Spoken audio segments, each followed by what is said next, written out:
Hello friends, welcome to my channel. हमने जो NCERT की सीरीज़ जो स्टार्ट करी थी 11th क्लास की इकोनॉमिक्स की, वो उसका मतलब लगभग समाप्त हो चुका है। मैं कुछ दिनों से वीडियो नहीं बना रही थी, कुछ हेल्थ इशू हो गई थी। तो अब हम एक चैप्टर बचा हुआ है, ये कंप्लीट कर लेंगे। उसके बाद हम दूसरे सब्जेक्ट का मतलब कोई भी सब्जेक्ट का मतलब फिर से स्टार्ट करेंगे 11th-12th का।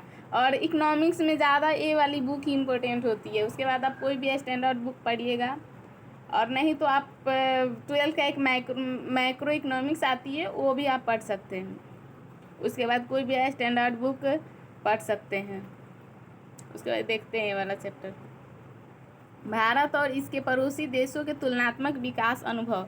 मतलब भारत और हमारे जो नेबर कंट्री है उनके विकास कैसे हुआ, उनका दोनों के बीच में तुलना करेंगे, कौन आगे बढ़ा, कौन पिछड़ा हुआ है, और कहाँ किस पैदान पर अभी हम खड़े हैं। आज वैश्वीकरण के इस युग में जहाँ भारतीय परिसीमाएं धीरे धीरे अर्थहीन, मतलब आज देश की सीमा मायने नहीं करते, आज विश्व के लोग एक समूह के तरह रहते हैं। विकासशील विश्व के देशों के लिए आवश्यक है कि वो अपने पड़ोसी देशों द्वारा अपनाई जा रही विकास नीतियों की समझे। मतलब हमारे पड़ोसी जो देश है वो कौन सी विकास नीतियाँ अपना रहे हैं, उनको समझना चाहिए विकासशील देश को। और वे विश्व बाजार में सीमित आर्थिक हिस्सेदार करते हैं। इस इकाई में भारत के विकास अनुभव के तुलना इसके दो महत्वपूर्ण निर्णायक पड़ोसी जो हमारे चीन और पाकिस्तान है ना, आपको भी पता होगा, उनके साथ करेंगे। भारत इसके पड़ोसी देशों के बीच तुलनात्मक विकास अनुभव। इस अध्याय का अध्ययन करने के बाद आप भारत और इसके पड़ोसी देशों चीन और पाकिस्तान की आर्थिक और मानव विकास सूचकों की तुलनात्मक प्रवृत्तियों को समझ सकेंगे। विकास की वर्तमान अव्यवस्था तक पहुँचने हेतु इन देशों द्वारा अपनाई मतलब विकास की शुरुआत कैसे की गई, कौन सी नीति अपनाई गई, और कहाँ तक नीतियों का मूल्यांकन सही से हुआ या नहीं, है कौन सा विकास मतलब वर्तमान स्थिति में पहुंचने के लिए अपनाया जा रहा है, ये सब का मतलब इसमें देखेंगे। जॉन एफ कैनेडी है, उन्होंने बोल रहे हैं, भूगोल ने हमें पड़ोसी मतलब भौगोलिक स्थिति हमारी ऐसी है कि हम हमारे पड़ोसी बनाए हुए हैं, और इतिहास ने हमारे मित्र, मतलब हमारी ऐतिहासिक कुछ जुड़ी हुई है तो हमें मित्र बनाई हुई है। अर्थशास्त्र में भागीदारी मतलब भागीदारी तथा आवश्यकता कोई भी आदमी अकेला नहीं रह सकता। उसी तरह देश को भी ज़रूरत पड़ती है पड़ोसी से। तो आवश्यकता के कारण हमें सहयोगी बना दिया है, जिसे भगवान ने इस प्रकार जोड़ा है, इन्हें इंसान नहीं अलग कर पाए। जॉन एफ कैनेडी स्टेटमेंट बोलते हैं। परिचय।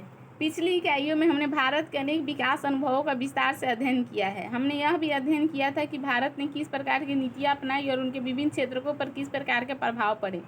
पिछले लगभग 2 दशकों से वैश्वीकरण ने विश्व के प्रायः सभी देश में नवीन आर्थिक परिवर्तन हुए हैं।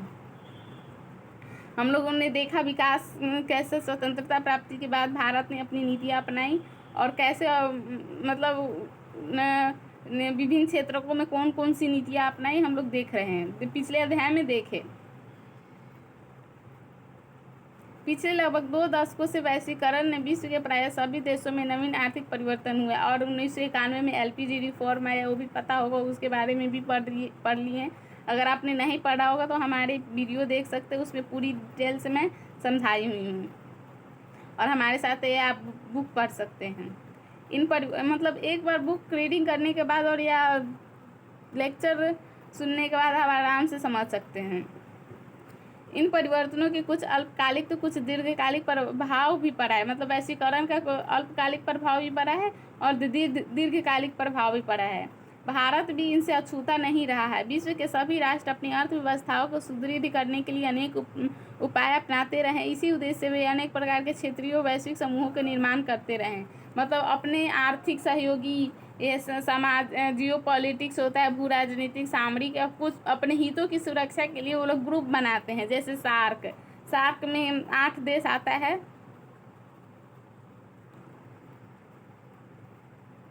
साउथ एशिया का 8 देश आता है सार्क में। भारत, माले, श्रीलंका, भारत, अफगानिस्तान, पाकिस्तान, भूटान, भूटान, बांग्लादेश, और इसकी राजधानी काठमांडू में है। यूरोपीय यूनियन है, वो यूरोपियन संघ बनाए हुए है। ब्रिक्स में 5 देश आते हैं, Brazil, Russia, India, China, South Africa. ASEAN, इसमें 10 कंट्री आते हैं, Myanmar, Laos, Cambodia, Vietnam, Brunei, Indonesia, Java, Sumatra, मतलब इसमें 10 देश आते हैं। G8 और G20, ब्रिक्स आदि। इसके अतिरिक्त विभिन्न राष्ट्र इस बात के लिए उत्सुक रहे हैं कि वे अपने पड़ोसी राष्ट्रों द्वारा अपनाए गए विकासात्मक प्रक्रियाओं को समझने की कोशिश करें। इससे उन्होंने अपने पड़ोसी देशों की शक्तियाँ और कमजोरियों को, मतलब दूसरे के, मतलब पड़ोसी राज्यों के आर्थिक नीतियाँ समाज क्या वो अपना रहे, उससे हमें वो पता चलेगा कि उनकी कितनी शक्ति है और कितनी कमजोरी है, वो बेहतर ढंग से समझने में हमको मदद मिलेगी। वैश्वीकरण की प्रक्रिया के दौरान इसे विशेष रूप से विकासशील देशों के लिए आवश्यक समझा गया, क्योंकि वे अपेक्षाकृत सीमित स्थान में न केवल विकसित देशों द्वारा प्रतिस्पर्धा का सामना कर रहे थे, बल्कि मतलब विकासशील देशों के लिए ज़्यादा महत्वपूर्ण समझा गया है। इसके अतिरिक्त अपने पड़ोसी देशों की आर्थिक व्यवस्थाओं की जानकारी भी आवश्यक थी, क्योंकि देश की सभी मुख्य समान आर्थिक गतिविधियाँ एक सहभागी वातावरण में मानव विकास से संबंधित थी। इस अध्याय में हम भारत और 2 पड़ोसी हमारे मुल्क है, चीन और पाकिस्तान, उनकी आर्थिक नीतियों को समझने की कोशिश करेंगे और दोनों के बीच तुलना करेंगे। परंतु याद रखना होगा कि भौतिक साधन संपन्नता संबंधी समानताओं के बावजूद विश्व के सबसे बड़े लोकतंत्र और 50 से भी अधिक वर्षों के धर्मनिरपेक्ष और अति उदार संविधान के प्रति प्रतिबद्ध रहे भारत की राजनीतिक शक्ति व्यवस्था और पाकिस्तान की सत्तावादी, मतलब हमारे यहाँ इतनी बड़ी लोकतंत्र है, हमारे यहाँ लोकतांत्रिक तरीके से संविधान के अनुसार पूरी कार्य प्रणाली चलती है, धर्मनिरपेक्षता है, और तो यहाँ की और पाकिस्तान की सत्तावादी और सैन्यवादी राजनीतिक शक्ति की संरचना और चीन के निर्देशित अर्थव्यवस्था के बीच कोई समानता नहीं है। चीन ने तो हाल ही में, मतलब तीनों ने ही कोई आर्थिक समानता कुछ ज़्यादा नहीं है, अर्थव्यवस्था के बीच समानता नहीं है। चीन ने तो हाल ही में उदारवादी व्यवस्था की दिशा में अग्रसर होना प्रारंभ किया है। विकास पथ एक चित्रांकन, देखते हैं कैसे विकास की कौन सी योजनाएं, कौन सी नीतियाँ, कौन सी लागू किए। क्या आप जानते हैं भारत, पाकिस्तान, चीन की विकासात्मक नीतियों ने अनेक समानताएं हैं, मतलब तीनों की विकासात्मक नीतियाँ की शुरुआत जो होता है ना, सेम है। तीनों राष्ट्रों ने विकास पथ पर एक साथ चलना प्रारंभ करिए, लेकिन अब हम देखते तीनों ने तो एक साथ चला, लेकिन किसमें न्यूट्रिशन ज़्यादा है, कौन सा बच्चा आगे निकला, उसी तरह देखते हैं। जो जिस बच्चा में न्यूट्रिशन ज़्यादा होगा, अच्छी तरह से पला होगा, वो ज़्यादा आगे निकलेगा, और जो कुपोषण का शिकार होगा वो नीचे होगा। तो देखते हैं कौन सा आगे निकला। भारत और पाकिस्तान 1947 में, पता है, धर्म के नाम पर पाकिस्तान का बंटवारा हुआ, और उधर चीन गणराज्य की स्थापना 1949 में हुई। उस समय पंडित जवाहरलाल नेहरू ने अपने भाषण में कहा था कि यदि भारत और चीन के बीच विचारधारा में बहुत भेद है, लेकिन एक नए और क्रांतिकारी परिवर्तन एशिया की नवीन भावना और नई शक्ति के प्रतीक है। हमारे जवाहरलाल नेहरू जो प्रधानमंत्री थे ना, बहुत अच्छे थे। तो उन्होंने कहा भारत और चीन के बीच विचारात्मक मतभेद है, लेकिन उनकी अभी जो नीतियाँ अपनाई है, क्रांतिकारी परिवर्तन, उससे एशिया की नवीन मतलब भावना नई शक्ति के प्रतीक है, जो एशिया के देशों को साकार रूप से ग्रहण कर रहे हैं। तीनों देशों ने ये अपनी विकास नीतियाँ एक साथ स्टार्ट किया। भारत ने 1951 से 1956 के बीच प्रथम पंचवर्षीय योजना की शुरुआत की, और पाकिस्तान ने 1956 में अपनी प्रथम पंचवर्षीय योजना की शुरुआत की, और चीन ने 1953 में अपनी प्रथम पंचवर्षीय योजना की शुरुआत की, और वर्ष 2013 में पाकिस्तान की 11वीं पंचवर्षीय योजना विकास योजना 2013 से 18 पर कार्य किया है, जबकि चीन ने 13वीं पंचवर्षीय योजना की अवधि 2016 से 2020 है। हम लोग की वर्तमान जो पंचवर्षीय योजना 2012 से 2017 पर आधारित थी, लेकिन योजना आयोग को अब ख़त्म कर दिया गया है, और उसके जगह पर नीति आयोग आया है 2017 से। मार्च 2017 तक भारत में पंचवर्षीय योजना पर आधारित विकास नीति अपनाई जाती थी। भारत और पाकिस्तान समान नीतियाँ अपनाई, और बृहद सार्वजनिक क्षेत्र का सृजन और सामाजिक विकास पर सार्वजनिक व्यय 1980 के दशक में तीनों देशों की समृद्धि दर प्रति व्यक्ति मतलब 1980 तक देख रहे हैं हम लोग पंचवर्षीय योजनाएं की शुरुआत भी लगभग आसपास में सभी देशों ने, तीनों देशों ने किया। और 1980 तक आते आते दोनों देशों की समृद्धि, आर्थिक समृद्धि और प्रति व्यक्ति आय समान ही थी। और आज देखते हैं आज उनकी स्थिति क्या है। तो हम चीन और पाकिस्तान की विकास नीतियों के ऐतिहासिक पक्ष की जानकारी ले कैसे उन्होंने आज की स्थिति जानने के लिए पीछे की नीतियों की शुरुआत करें, कौन सी नीतियाँ अपनाई, भारत स्वतंत्रता प्राप्ति के समय कौन सी नीतियाँ अपनाता रहा है। चीन का एक देखते हैं, चीन में कैसी शासन व्यवस्था है और कौन सी नीतियाँ अपनाई जो आज विश्व के मतलब विश्व में नंबर 1 पोजीशन पे मान के चलिए उभरा हुआ है, यूएसए को टक्कर दे रहा है चीन। चीन में एक दलीय सरकार है वहाँ, और एक दलीय गणराज्य की स्थापना के बाद अर्थव्यवस्था सभी महत्वपूर्ण क्षेत्र को जो होता है, कृषि क्षेत्र, उद्योग क्षेत्र, सेवा क्षेत्र, सबका स्वामित्व संचालन व्यक्तियों द्वारा किया जाता था। सरकार उसको सरकारी नियंत्रण में लाया गया। और 1998 में ग्रेट लीप फॉरवर्ड पॉलिसी शुरुआत की गई। इसका उद्देश्य बड़े पैमाने पर देश में औद्योगिकरण था। ग्रेट लीप फॉरवर्ड पॉलिसी क्या थी? तो वो बड़े स्तर पर उद्योग स्थापित करना था। लोगों को कहा गया अपने घर के पीछे मतलब उद्योग स्थापित करें, प्रोत्साहित किया गया। ग्रामीण क्षेत्रों में कम्यून प्रारंभ किए गए। कम्यून पद्धति के अंतर्गत लोगों को सामूहिक रूप से खेती करते थे। कम्यून पद्धति एक साथ खेती करना 1998 से में 1958 में 26,000 कम्यून थे जिसमें प्रायः समस्त कृषक शामिल थे। GLF ग्रेट लीप फॉरवर्ड अभियान में अनेक समस्याएं आई। भयंकर सूखे में चीन ने तबाही मचा दी। जो ग्रेट लीप फॉरवर्ड जो पॉलिसी अपनाई थी उनमें समस्याएं आ गई और सूखे के कारण तबाही मचा दी, जिसमें 3 बिलियन लोग मारे गए थे। और रूस और चीन के बीच संघर्ष हुआ। तब रूस ने अपने विशेषज्ञों को वापस बुला लिया जिन्होंने औद्योगिकरण प्रक्रिया के दौरान सहायता करने के लिए चीन भेजा गया था। मतलब औद्योगिकरण की जो ग्रेट लीप फॉरवर्ड पॉलिसी जो अपनाई गई थी उसके कारण बहुत सारे परेशानियां आ गई। सूखे के कारण 30 मिलियन लोग मारे गए और रूस से उस समय संघर्ष भी हुआ। और रूस जो वैज्ञानिक भेजे हुए थे चीन में औद्योगिकरण के लिए, तो उनको वापस बुला लिया गया विशेषज्ञ जो थे। 1965 में माओ की सरकार आई। 1965 में माओ ने महान सर्वहारा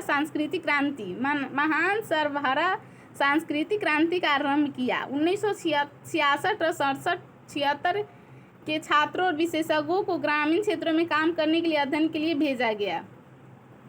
मतलब महान सर्वहारा सांस्कृतिक क्रांति जो थी उसमें छात्र और विशेषज्ञ को गाँवों में काम करने के लिए अध्ययन के लिए भेजा गया।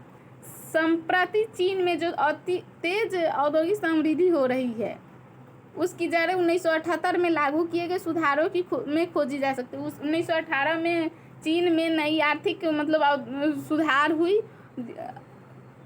देखते हैं चीन में सुधार की कौन सी प्रक्रिया अपनाई।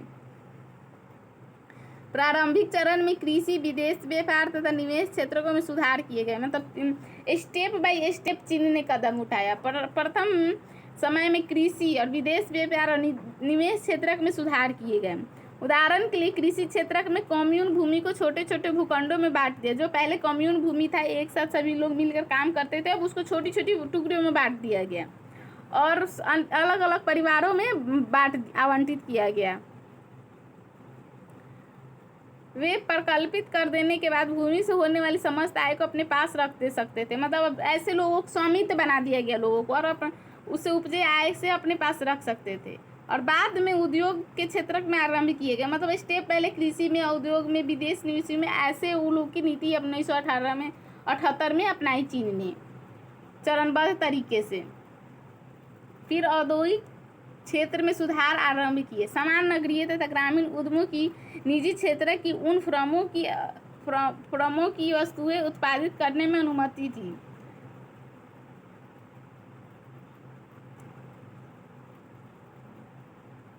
जो स्थानीय लोगों की स्वामित्व और संचालन के अधीन थे। मतलब लोगों को उद्योग स्थापित करने के लिए अनुमति दी गई। इस अवस्था में उद्यमों को जिन पर सरकार का स्वामित्व था, जिन्हें राज्य के उद्यम SOI के नाम से जाना जाता है। मतलब हमारे यहाँ क्या जाना जाता है? सरकार की उद्यम को सार्वजनिक क्षेत्र के उद्यम, तो वहाँ SOI के नाम से जाना जाता है सार्वजनिक क्षेत्र के उद्यम को, जिन्हें भारत में सार्वजनिक क्षेत्र के उद्यम कहते हैं। उनको प्रतिस्पर्धा का सामना करना पड़ा। सुधार प्रक्रिया में दोहरी कीमत निर्धारण पद्धति लागू थी। इसका अर्थ यह है कि कीमत निर्धारण दो प्रकार से किया जाता था। किसान और औद्योगिक इकाइयों की अपेक्षा की जाती थी कि वो सरकार द्वारा निर्धारित की गई कीमतों के आधार पर आयातों निर्गतों का निर्धारित मात्राएं खरीदे और उन्हें बेचे। शेष मतलब सरकार जो तय कर रही है उनके अनुसार अपने उत्पादों को खरीद और बिक्री करे, और जो शेष जो बची रही है बाजार कीमतों पर खरीदी और बेची जाती थी। गत वर्षों के दौरान उत्पादन में वृद्धि के साथ साथ बाजार में बेची और खरीदी गई वस्तुओं या आयातों के अनुपात में भी वृद्धि हुई। विदेशी निवेशकों का आकर्षित मतलब जो फॉरेन इन्वेस्टर होते हैं, FDI फॉरेन डायरेक्ट इन्वेस्टर, मतलब देश में आता है ना, तो फॉरेक्स रिजर्व बढ़ेगा, ज़्यादा होगा तो हमारी विल पावर मजबूत होगी, तो हम मतलब उस तरह कंट्री मजबूत होती है। तो विशेष आर्थिक क्षेत्र स्पेशल इकोनॉमिक जोन जो होता है, हमारे यहाँ भी है SEZ, हम लोग का यहाँ विशेष आर्थिक क्षेत्र गुजरात में पहला कांडला में स्थापित किया गया था 1965 में। उस मतलब विदेशी निवेशकों को आकर्षित करने के लिए विशेष आर्थिक क्षेत्र को स्थापित किए गए। उस ऐसा क्षेत्र होता है उसमें आकर्षित करने के लिए कुछ छूट प्रदान की जाती है, जैसे GST वगैरह कुछ छूट दी जाती है। पाकिस्तान को देखते हैं हम, चीन की देख लिए कैसे उन्होंने नीतियाँ अपनाई, पाकिस्तान की देखते हैं। पाकिस्तान द्वारा अपनाए गए विभिन्न आर्थिक नीतियों पर विचार करते हुए यह आप देखेंगे कि भारत और पाकिस्तान के बीच अनेक समानताएं हैं। मतलब पहले भारत और पाकिस्तान की शुरुआत तो 1947 में सेम धारा पर हुई थी, लेकिन पाकिस्तान ने सार्वजनिक तथा निजी क्षेत्रों को सह अस्तित्व वाली मिश्रित, हम लोग का भी मॉडल मिश्रित है, पाकिस्तान ने भी मिश्रित मॉडल का अनुसरण किया। और 1950-1960 के दशक के अंत में पाकिस्तान का अनेक प्रकार के नियंत्रित नीतियों का प्रारूप लागू किया। उद्योगों पर आधारित आयात प्रतिस्थापन, हमारे यहाँ भी आयात प्रतिस्थापन लगा हुआ था। इसके पहले वीडियो में LPG रिफॉर्म वाले चैप्टर में आप पढ़ लीजिएगा, और उसी तरह उसमें हम बताए हैं क्या होता है आयात प्रतिस्थापन। उक्त नीति से उपभोक्ता वस्तुओं के विनिर्माण के लिए प्रशुल्क संरक्षण तथा प्रतिस्पर्धी आयातों को प्रत्यक्ष आयात नियंत्रण करना शामिल था। हमारे जैसी नीतियाँ ही पाकिस्तान अपनाई थी, और हरित क्रांति के आने से यंत्रीकरण का युग शुरू हुआ और चुनिंदा क्षेत्रों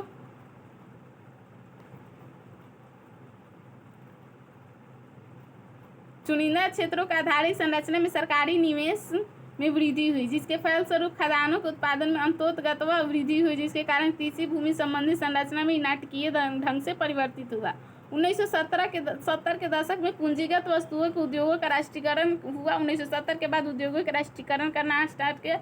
उसके बाद मतलब हमारे जैसे सेम नीति लग रही है, आपको भी लगेगी, और हमारे जैसे नीति अपनाई गई थी, आयात प्रतिस्पर्धन, उद्योगों का संरक्षण। उसी तरह पाकिस्तान ने 1970 और 1980 के दशक के अंत में अपनी नीति के उस समय बदल ली, जब राष्ट्रीयकरण पर जोर दिया जा रहा था और निजी क्षेत्र को प्रोत्साहन दिया जा रहा था। मतलब अब राष्ट्रीयकरण पर जोर दिया गया, अब प्राइवेट सेक्टर जो होता है उनको प्रोत्साहन दिया गया। और पाकिस्तान को पश्चिमी राष्ट्र से वित्तीय सहायता प्राप्त हुई और मध्यपूर्व देशों को जाने वाले प्रवासियों के निरंतर पैसा मिला। इससे देश की आर्थिक समृद्धि को प्रोत्साहन मिला। मतलब 1970-80 के दशक में पाकिस्तान को आर्थिक सहायता मिलने से प्रोत्साहन प्रदान किया, और तत्कालीन सरकार ने निजी क्षेत्रों को और भी प्रोत्साहन प्रदान किए। इन सब के कारण नए निवेशों के लिए अनुकूल वातावरण बना और 1988 में देश में सुधार किए गए। मतलब प्राइवेट लोग ज़्यादा मतलब अब निवेश करने लगे। चीन और पाकिस्तान के विकास नीतियों के संक्षिप्त रूपरेखा का अध्ययन कर लिए हम लोग। अब भारत, चीन और पाकिस्तान के कुछ विकास संकेतों का तुलना करेंगे। जनकांकीय संकेतक, यदि हम विश्व की जनसंख्या पर विचार करते चीन के बाद हमारा दूसरा स्थान होता है, और विश्व में अगर 6 व्यक्ति है तो उसमें एक व्यक्ति आपको भारतीय मिल जाएगी और दूसरी चीनी मिल जाएंगे। हम भारत के कुछ जनसांख्यिकीय संकेतकों की तुलना करेंगे। पाकिस्तान की जनसंख्या बहुत कम है। चीन और भारत के मुकाबले पाकिस्तान की जनसंख्या तो बहुत कम है। पाकिस्तान की जनसंख्या बहुत कम है, मतलब चीन और 10वां भाग है चीन और भारत के जनसंख्या का। यद्यपि इन तीनों में चीन सबसे बड़ा राष्ट्र है, तथापि इसकी जनसंख्या का घनत्व तो सबसे कम है। मतलब सबसे बड़ा राष्ट्र और जनसंख्या का घनत्व तो कम है। मतलब जनसंख्या का घनत्व तो कैसे निकालते हैं? 1 किलोमीटर में रहने वाले लोगों की संख्या का मतलब अनुपात देखते हैं, उसे जनसंख्या घनत्व कहते हैं।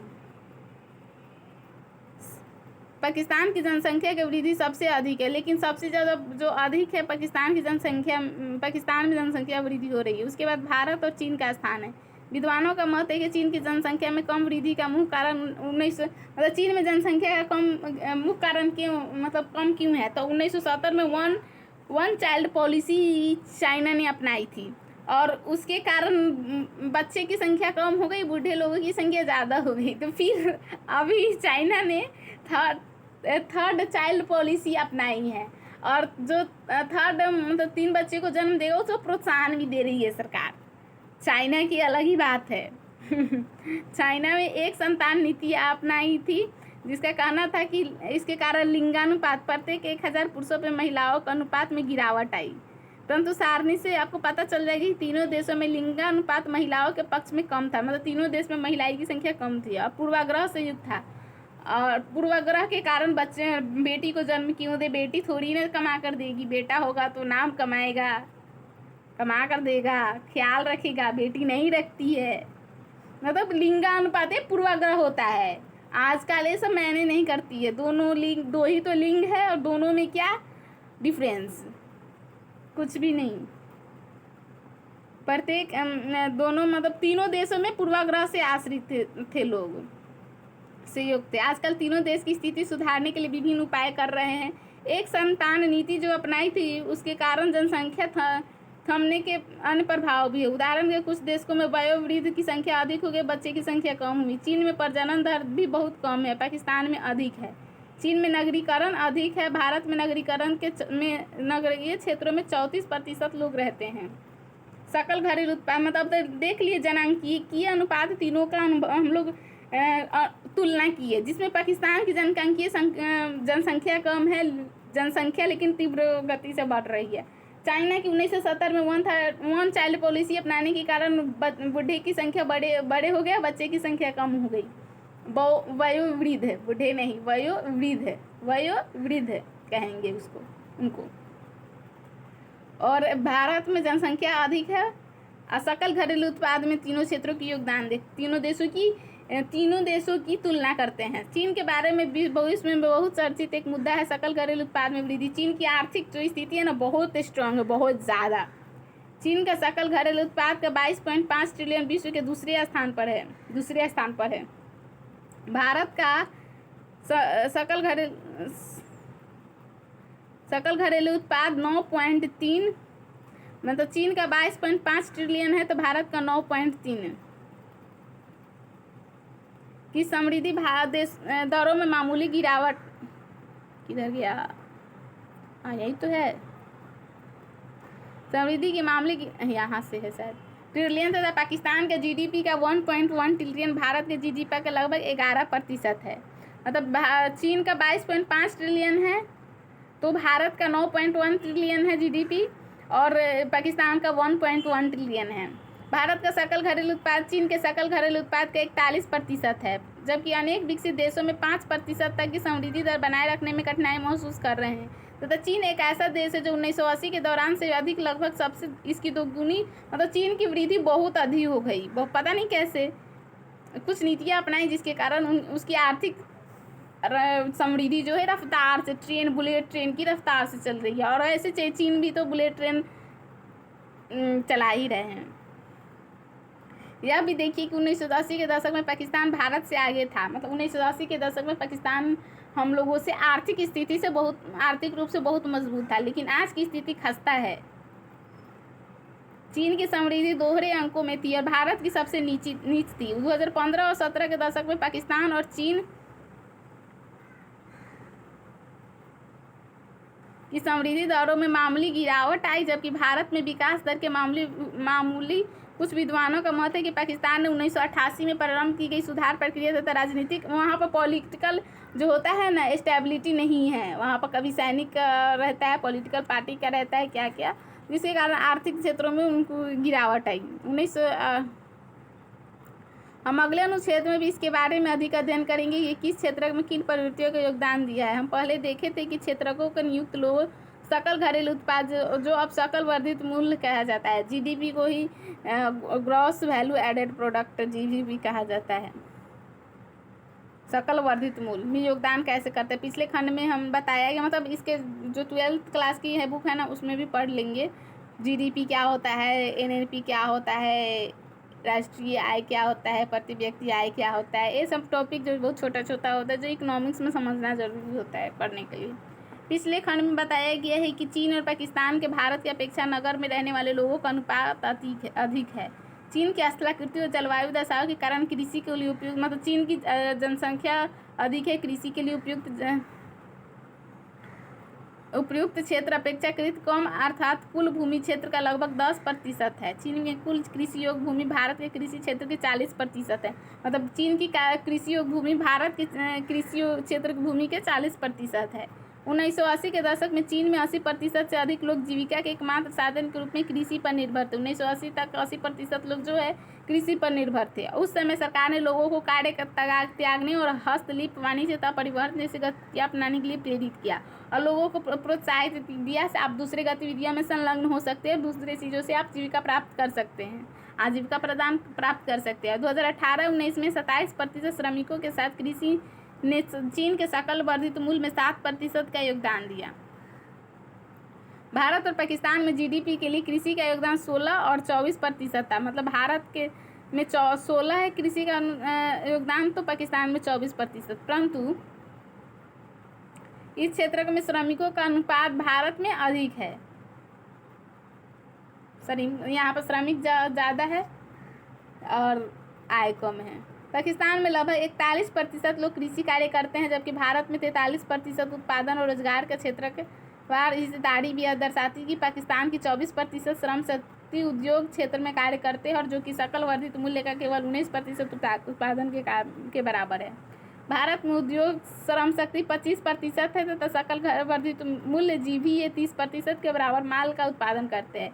चीन में उद्योगों का सकल वर्धित मूल्य 41% का योगदान है।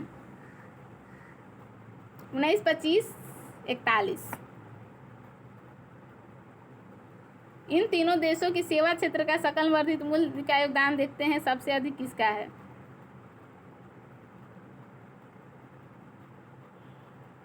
सकल मतलब सेवा क्षेत्र से सबसे ज्यादा आय प्राप्त होती है।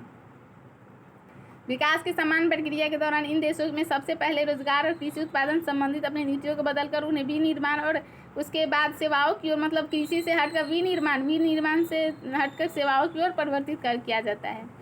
ऐसे ही चीन में हो रहा है, जैसे कि साथ में मतलब वो अपने स्टेप बाय स्टेप पहले कृषि का सुधार किया, फिर उद्योग को सुधार किया, उसके बाद अपने सेवा क्षेत्र का सुधार किया। उसी तरह देश की आर्थिक समृद्धि बढ़ती है और विकासशील देशों के लिए यह नीति अपनाना चाहिए।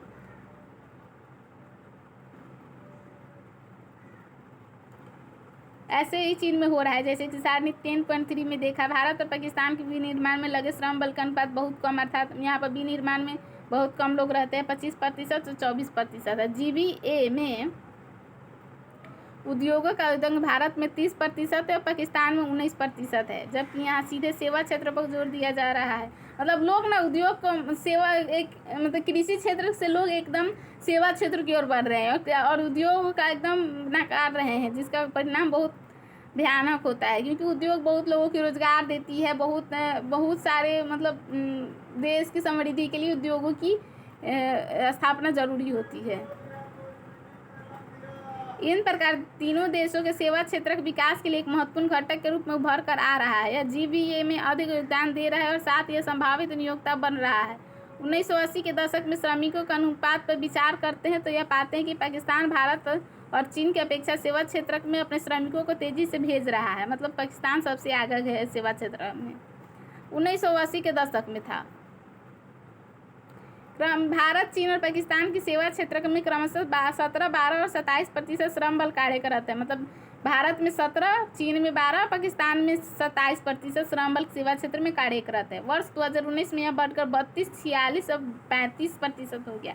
मतलब 32 हो गई भारत की, 46 हो गई चीन की, पाकिस्तान की 35% सेवा क्षेत्र में लोगों की की संख्या हो गई। पिछले 5 दशकों में तीनों ही देशों के कृषि क्षेत्र जिसमें उक्त तीनों देशों के श्रम बल पर सबसे अनुपात कार्यरत था की समृद्धि में कमी आई है। चीन ने तो 1980 के दशक में द्विअंकीय समृद्धि दर बनी रही, लेकिन हाल के वर्षों में गिरावट का संकेत है, मतलब कृषि क्षेत्र में गिरावट के संकेत है। भारत और पाकिस्तान में इसमें गिरावट आई है। चीन की 14% बनाए रखने के सक्षम था, लेकिन 2014 से 18 में 7.1% की दर से बढ़ा, मतलब कृषि क्षेत्र में ये बढ़ते घटते रहती है। लेकिन सबसे ज़्यादा योगदान जो है सेवा क्षेत्र का है और कृषि क्षेत्र का कम रहता है। 1980 और 90 के दशक में इसकी वृद्धि पर भारत के सेवा क्षेत्र के उत्पादन के सकारात्मक और बढ़ती हुई वृद्धि थी। इस प्रकार चीन ने आर्थिक समृद्धि का मुख्य आधार विनिर्माण और सेवा क्षेत्र को, और भारत की समृद्धि सेवा क्षेत्र से हुई है। मतलब चीन की समृद्धि विनिर्माण और सेवा क्षेत्र की हुई है, बल्कि भारत की समृद्धि सेवा क्षेत्र से हुई है। पाकिस्तान की इस अवधि में तीनों ही क्षेत्रों में गिरावट आई है, लेकिन पाकिस्तान के कृषि, उद्योग और सेवा तीनों में गिरावट आई है। और ये मानव विकास सूचकांक के दिया हुआ है तीनों देशों की। एक बार ये टेबल देख लीजिएगा।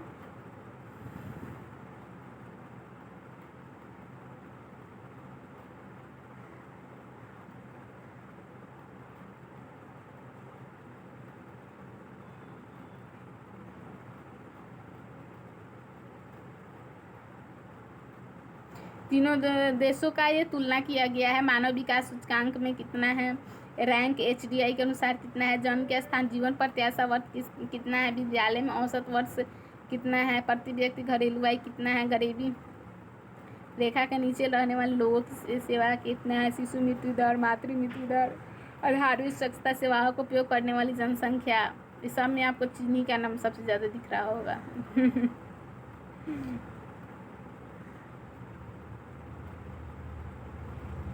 बढ़ते रहे घटते रहता। मानव विकास के संकेतक। अपने निचली कक्षाओं में मानव विकास के संकेतकों के महत्व को और उनके विकास और विकासशील देशों की स्थिति के बारे में स्थिति के विषय में पढ़ा होगा। आइए हम देखें कि भारत, चीन और पाकिस्तान के मानव विकास के चुनिंदा संकेतकों को कैसे निष्पादन हुआ। सारणी 10.5 दर्शाती है कि चीन भारत तथा पाकिस्तान से आगे, मतलब चीन भारत पाकिस्तान से सबसे आगे है। यह बात अनेक संकेतकों के विषय में सही है, जैसे कि आय संकेतकों के अर्थात प्रति व्यक्ति GDP अथवा निर्धनता रेखा के नीचे जनसंख्या का अनुपात, अथवा स्वास्थ्य संकेतकों जैसे मृत्यु दर, स्वच्छता, साक्षरता आदि, पहुंच, जीवन प्रत्याशा, कुपोषण, पाकिस्तान ये सब में चीन आगे है। पाकिस्तान निर्धनता रेखा के नीचे के लोगों का अनुपात कम करने के लिए भारत से आगे है, मतलब हम लोगों से कम है निर्धनता रेखा पाकिस्तान की। निर्धनता रेखा के नीचे रह रहे लोगों की संख्या हम लोगों से कम है पाकिस्तान में।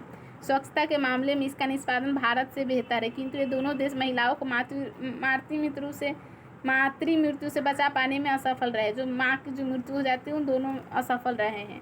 चीन में प्रति 1 लाख जन्म पर बच्चों की संख्या 27 महिलाओं की मृत्यु होती है, जबकि भारत और पाकिस्तान में 178 या 174 ऊपर है। आश्चर्य की बात है कि तीनों देश उत्तम पेयजल स्रोत उपलब्ध करा रहे हैं। आप ये देखें कि $3.20 प्रति दिन के अंतर्राष्ट्रीय निर्धनता दर के नीचे लोगों का अनुपात भारत में तीनों देशों से अधिक गरीब व्यक्ति है, और तीनों देशों से अधिक गरीब व्यक्ति भारत में निवेश करते हैं। स्वयं ज्ञात कीजिए क्या अंतर क्यों है। परंतु ऐसे प्रश्नों पर विचार करने तथा निर्णय लेते समय हमें मानवीय विकास संकेतकों के विवेकपूर्ण प्रयोग से संबंधित एक समस्या पर ध्यान देना होगा। ऐसा इसलिए होता है क्योंकि ये सभी संकेतक अत्यंत महत्वपूर्ण है, परंतु पर्याप्त नहीं है। इनके साथ ही स्वतंत्रता संकेत, मतलब ये सब तो सही है, मानव विकास सूचकांक, स्वास्थ्य, मतलब बच्चों की संख्या, जीवन प्रत्याशा, ये तो सब सही है, लेकिन स्वतंत्र कहाँ तक है हम, हमारी आज़ादी कहाँ तक कि ये भी इसको भी शामिल करना चाहिए। स्वतंत्रता संकेतकों को भी शामिल करने की आवश्यकता है। सामाजिक और राजनीतिक निर्णय प्रक्रियाओं में लोकतांत्रिक भागीदारी की सीमा और संकेतकों के बारे इसके माप के रूप में जोर दिया गया है, परंतु इससे किसी अतिरिक्त मानवीय विकास सूचक की रचना में महत्व नहीं दिया गया है। इसके ऐसे कुछ स्पष्ट संकेतक स्वतंत्रता संकेतक इनमें अभी तक नहीं जोड़े गए हैं, जैसे नागरिक अधिकारों की संवैधानिक संरक्षण की सीमा, न्यायपालिका की स्वतंत्रता के लिए संवैधानिक संरक्षण की सीमा, न्यायपालिका की स्वतंत्रता को संरक्षण देने की संवैधानिक सीमा तथा विधि सम्मत शासन अभी तक लागू नहीं किया गया है। इन्हें और कुछ उपायों को सूची में शामिल किए बिना, इन्हें महत्व दिए बिना मानव विकास सूचकांक का निर्माण अधूरा रह जाएगा। मतलब लोकतांत्रिक स्वतंत्रता अधिकार ये सब देना होगा, तभी मानव विकास सूचकांक इंडेक्स पूरी होगी।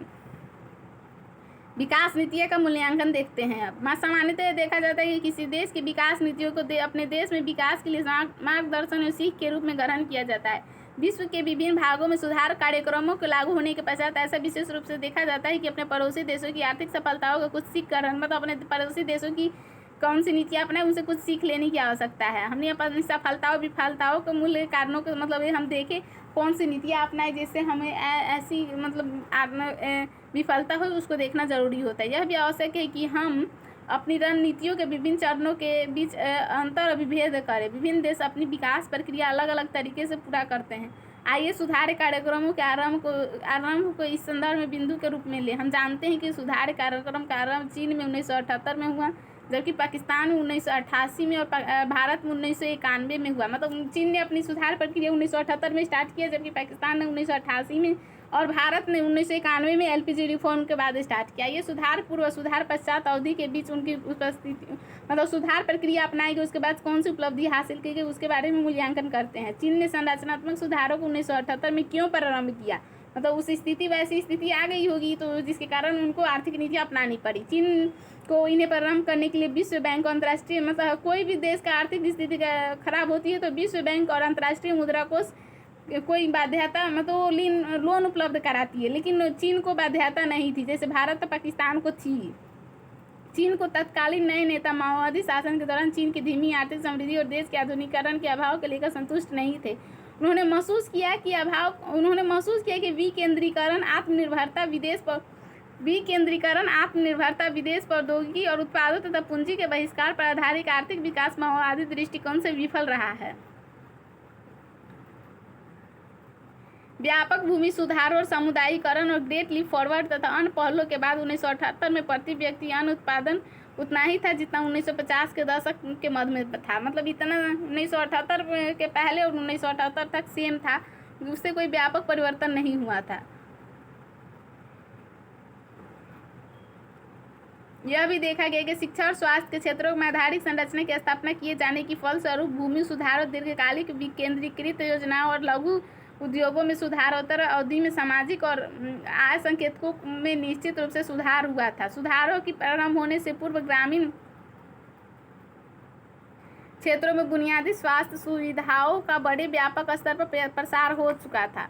कम्यून व्यवस्था के कारण खदानों में अत्यधिक समतापूर्ण वितरण था। विशेषज्ञ भी कहते हैं कि प्रत्येक सुधार के पहले छोटे स्तर पर लागू किया गया और बाद में उसे व्यापक पैमाने पर लागू किया गया। विकेंद्रीकृत शासन के प्रयोग के आर्थिक, सामाजिक, राजनीतिक लागतों की सफलता और विफलता का आकलन किया जा सका। उदाहरण के लिए जब छोटे छोटे भूखंड कृषि के लिए व्यक्तियों को दिए गए तो बहुत बड़ी संख्या में लोग समृद्ध बन गए।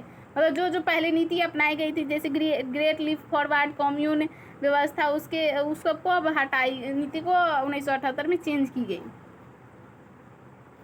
विद्वान ऐसा अनेक उदाहरण मानते हैं कि चीन के सुधारों के कारण किस प्रकार तीव्र समृद्धि हुई, मतलब सुधारों के कारण उनमें समृद्धि आई। विद्वान तर्क देते हैं कि सुधार प्रक्रियाओं से पाकिस्तान में तो सभी आर्थिक संकेतों में गिरावट है, लेकिन पाकिस्तान की आर्थिक संकेतों में गिरावट है। हमने पिछले खंड में देखा कि 1980 के दशक की तुलना में जीडीपी और क्षेत्र घटती समृद्धि दर 1990 के दशक में कम हो गई थी है।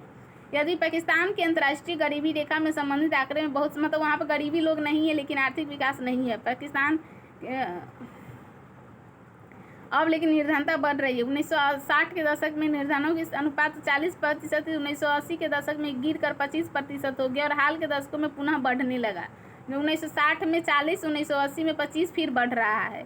विद्वानों ने पाकिस्तान की अर्थव्यवस्था में समृद्धि दर की कमी और निर्धनता के पुनः अविभाव के कारण ये बताएं कि कृषि समृद्धि और खाद्य पूर्ति तकनीक परिवर्तन संस्थागत प्रक्रिया पर आधारित न होकर अच्छी फसल पर आधारित था। मतलब कृषि समृद्धि और खाद्य पूर्ति तकनीकी परिवर्तन संस्थागत प्रक्रिया पर आधारित न होकर अच्छी फसल पर आधारित है, जिसके कारण समृद्धि नहीं है। फसल अच्छी होती थी लेकिन अर्थव्यवस्था भी ठीक रहती थी, और फसल अच्छी नहीं होती थी तो आर्थिक संकेतक नकारात्मक प्रवृत्तियाँ दर्शाते थे। आपको ध्यान होगा कि भारत को अपने भुगतान संतुलन बीओपी को बैलेंस ऑफ पेमेंट का क्राइसिस आया हुआ था। 1991 में हम लोगों को नीति अपनाई गई कि एलपीजी रिफॉर्म आया था। उस समय अंतर्राष्ट्रीय मुद्रा कोष और विश्व के बैंक से उधार लेना पड़ा, उन्होंने हम पे शर्त लगाई थी आपको उदारीकरण, वैश्वीकरण, निजीकरण अपनानी होगी। यह जानना आवश्यक है इसे कैसे अर्जित किया जाए। यदि कोई देश अपने विनिर्मित उत्पादों को धारणीय निर्यात द्वारा विदेशी मुद्रा कमाने में समर्थ है तो उसे कोई चिंता करने की जरूरत नहीं है। पाकिस्तान में अधिकांश विदेशी मुद्रा मध्य पूर्व और काम करने वाले पाकिस्तानी श्रमिकों की आय पेंशन और अस्थिर कृषि उत्पादों के निर्यातों से प्राप्त होती है। एक और विदेशी ऋणों पर निर्भर रहने की प्रवृत्ति बढ़ रही थी, तो दूसरी ओर पुराने ऋणों को चुकाने की कठिनाइयाँ, मतलब ऋण तो बढ़ रहे हैं लेकिन चुका नहीं रहे हैं। हालांकि पिछले कुछ वर्षों के दौरान पाकिस्तान ने अपनी आर्थिक वृद्धि को वापस प्राप्त करने और बनाए रखने में सफल हुआ है। वार्षिक योजना 1919-20 की रिपोर्ट के अनुसार वर्ष 2017-18 में सकल घरेलू उत्पाद में 5.5% की वृद्धि दर्ज की गई है, मतलब वृद्धि हुई है। पिछले दशकों की तुलना में सबसे अधिक है, जबकि कृषि क्षेत्र में विकास दर संतोषजनक रहा। औद्योगिक और सेवा क्षेत्रों में विकास दर 4.9 से 6.2% रहा। कोई समष्टि अर्थव्यवस्था सूचक स्थिर और सकारात्मक रुझान की ओर इशारा कर रहे हैं। अब निष्कर्ष तीनों का देख रहे हैं। अपने पड़ोसी देशों के विकास अनुभव से हमें क्या सीख मिलती है? भारत, पाकिस्तान और चीन की लगभग 7 दशक में लंबी विकास यात्रा रही है और उनको अलग अलग परिणाम प्राप्त हुए हैं। 1970 के दशक के उत्तरार्ध में तीनों का ही एक ही विकास स्तर निम्न था। पिछले 3 दशकों में 1978 में चीन ने अपनाई, 1988 में पाकिस्तान ने, 1991 में हम लोगों ने अपनाई। संस्थाओं सहित भारत का निष्पादन साधारण रहा है। अधिकतर लोग आज भी कृषि पर निर्भर है। भारत के अनेक भागों में आधारिक संरचना का अभाव है। भारत में निर्धनता रेखा के नीचे रहने वाले लोगों की 1/4 से अधिक जनसंख्या रहन सहन के स्तर को ऊपर उठाने की आवश्यकता है। विद्वानों का मत है कि राजनीतिक अस्थिरता, प्रेषणों, विदेशी सहायता पर अत्यधिक निर्भरता और कृषि क्षेत्रों में अस्थिर निष्पादन पाकिस्तान की अर्थव्यवस्था की गिरावट के कारण, ये तो पहले कहा, मतलब पाकिस्तान की अर्थव्यवस्था की गिरावट के कारण है। पिछले 3 वर्षों में कई समष्टि अर्थशास्त्र सूचक सकारात्मक रुचि विकास दर दर्शा रहे हैं, जो आर्थिक पुनरुत्थान को सूचित कर रहे हैं। चीन में आर्थिक राजनीतिक स्वतंत्रता का अभाव है तथा मानव अधिकार, वहाँ पर योग्य और मुस्लिम का अधिकार होता है, वहाँ पर मतलब मानव अधिकार का बहुत हनन होता है। मानव अधिकारों को निहितार्थ चिंता का मूल विषय है। फिर भी अंतिम 4 दशकों में से इसने अपनी राजनीतिक प्रतिबद्धता को खोए बिना बाजार व्यवस्था का प्रयोग किया तथा निर्धनता निवारण, लेकिन आर्थिक समृद्धि हो रही है। यह आप देखेंगे कि भारत और पाकिस्तान में जहां सार्वजनिक क्षेत्र के उपक्रम में निजीकरण का प्रयास हो रहा है, वहीं चीन के बाजारों में व्यवस्था का उपयोग अतिरिक्त सामाजिक आर्थिक सुअवसरों के सृजन के लिए किया गया है। सामुदायिक भूस्वामित्व को कायम रखते हुए लोगों ने भूमि पर कृषि की अनुमति देकर चीन ने ग्रामीण क्षेत्रों में सामाजिक सुरक्षा सुनिश्चित कर दी है और चीन में सुधारों से पूर्व और सामाजिक आधारित संरचना उपलब्ध कराने में सरकारी हस्तक्षेप मानव विकास संकेतों में सकारात्मक परिणाम हुए। चैप्टर पढ़ लिए। इसके बाद हम कोई आर्ट एंड कल्चर का एक रिवीजन कर लेते हैं। हम बोल रहे थे आर्ट एंड कल्चर का एक बुक है 11th क्लास की, उसको पढ़ना होता है। उसके बाद नितिन सिंघानिया पढ़िए या कुछ भी पढ़िए उसको, लेकिन NCERT एक बार वो पढ़नी होती है, तो उसको हम सोच रहे थे स्टार्ट करने के लिए। हमारे साथ आप भी पढ़ सकते हैं। वैश्वीकरण की प्रक्रिया आरंभ होने के बाद विकासशील देश अपने पास देशों की विकास प्रक्रियाओं और नीतियों को समझने के लिए उत्सुक है। इसका कारण यही है कि उन्हें अब केवल विकसित देशों से ही नहीं वरन अपने जैसे अनेक विकासशील देशों से भी प्रतिस्पर्धा का सामना करना पड़ रहा है।